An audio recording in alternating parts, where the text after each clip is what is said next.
So last week's video was an encouragement for us all to remember that YouTubers are real people. So to take that a step further, I wanted to take you a little behind the scenes of how I create Airplane Academy. Where do I actually do that? What does my studio look like? What does my hangar look like? Etc. So come on in. So I wanted to give you a quick tour of the studio. And actually before I had this studio, I don't even know if you call it a studio. I do, but I'm an amateur. I did it from my home. I did all my filming at home, and I had to like completely flip the home office that I had. Every time I was gonna film, I had to like put blankets and pillows everywhere just to try to pad the room because it was a horribly echoey room. And it was so funny because I was always just recording, just looking into a sea of blankets and stuff, but behind me kind of looked okay.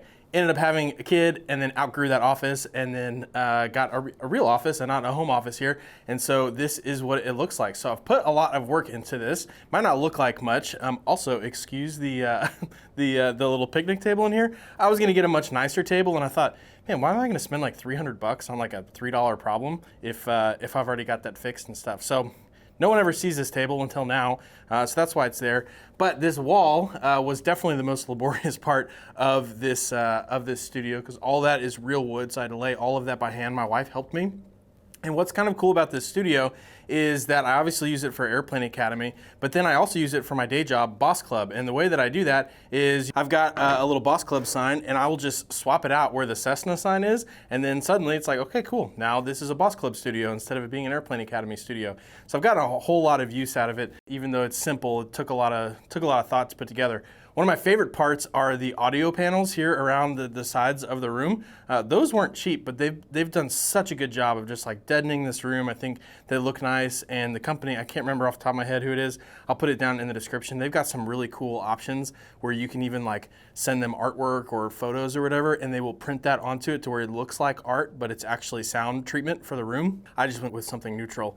And then my light setup is pretty simple here. And you'll notice if you're being observant here, that the counterweight is a bunch of nails and also batteries. So every couple of weeks, that counterweight gets a little bit lighter as I go through batteries. So at some point, I'm gonna have to replace that. And so it's a pretty simple setup. So as I sit down here, this might look a little bit more familiar. Hey there. This is my setup. Let me put my gimbal down here. But it's also obviously really light. So I do a little bit differently for the lighting. It's not just normal light. So it kind of goes from looking like this to looking like this. You can notice a little bit of lighting goes a really, really long way. So I've got my two soft boxes, one kind of offset and then one over my head. And then I've got a little blue LED light back there. It can change any colors. I usually just leave it on blue. And so this has been a really good setup for me. I also have a little office next door where I actually do my work. And this is where I just come next door to film. It's been really, really cool. But let's peek our heads in there and I'll show you what it looks like.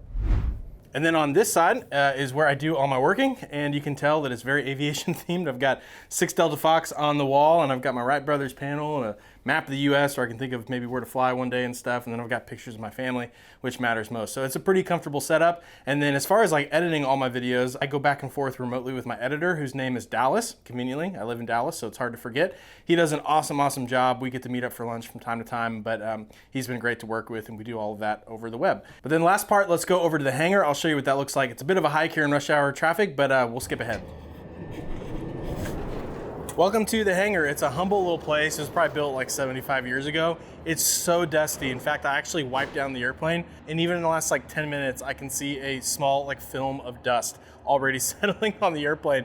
It's wild, but it's home. It's a pretty simple hangar. Got a few things worth showing here. I love my tug.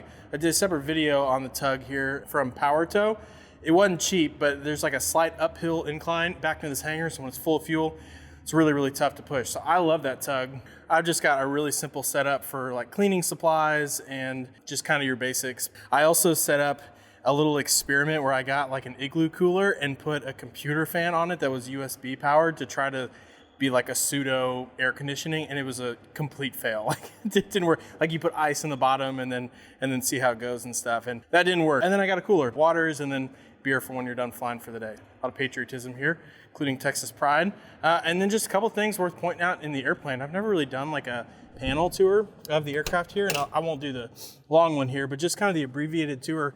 A couple things I really love about this airplane is the Aspen. So a partial glass panel. It's really awesome. And if you've got like dual G5s or something like Garmin's, it's the same stuff. I hadn't flown with one until owning this airplane, and I really love it. I also got the setup here for my iPad with pivot mounts and Flyboys cases. Really love those. Got a Garmin 430 with WAS capability in there, which is a great little unit. I'm not sure how I feel about the new like 650s and 750s and stuff, because the touchscreen, my dad's got one in the Super Cup, and the touchscreen is just a little bit hard to use, but they also have a lot of features to them. So for now, I love my 430, and it'd be expensive to upgrade. But then one other thing in here that if you don't have this equipped in your airplane, I highly recommend you do so, is getting some sort of digital engine monitor where you can monitor the temperatures like by cylinder, and you can manage like the fuel flow and check your carb temperature. Just comparing that to like the analog gauges, they don't really give you really good information to just have a better sense of what's going on in your engine and really managing those temperatures. I feel like that was under stressed for me in flight training, and now that I'm an owner, I realized, gosh, you can really hurt the engine life by running it too hot, and that engine monitor really helps you. I might upgrade to a bigger one just to get a nice like LED or LCD panel or whatever, but maybe one day, we'll see. So those are some of the basic features here in 6 Delta Foxtrot. It's been a really good setup for me. But if you have any questions about the behind the scenes of Airplane Academy or anything I've covered in this video, drop me a comment down below. I'd love to hear from you. And if nothing else, hopefully this gives you a little bit of context of how and where all the work happens to just getting a 7-minute video uploaded. So hope it's helpful, and I'll see you in next week's video.